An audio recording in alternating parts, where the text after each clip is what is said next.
And then as we built our platform, because it was free, we got a lot of traction. Like we've had over 43,000 people sign up on our platform with literally like $10,000 of marketing money in the last year and a half, 2 years. That's incredible. So that's a testament to the freemium model, right?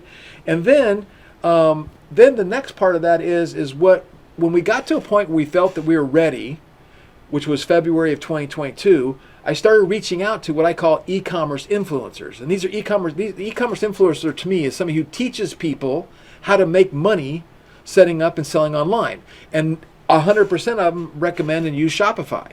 So I would just reach out to them on Instagram and do a little DM and say, hey, look, we're the new alternative to Shopify. We have a freemium model. And guess what? We have funnels built in, and we have pages built in, and we have upsells and downsells. And it's just like ClickFunnels, but merges with Shopify.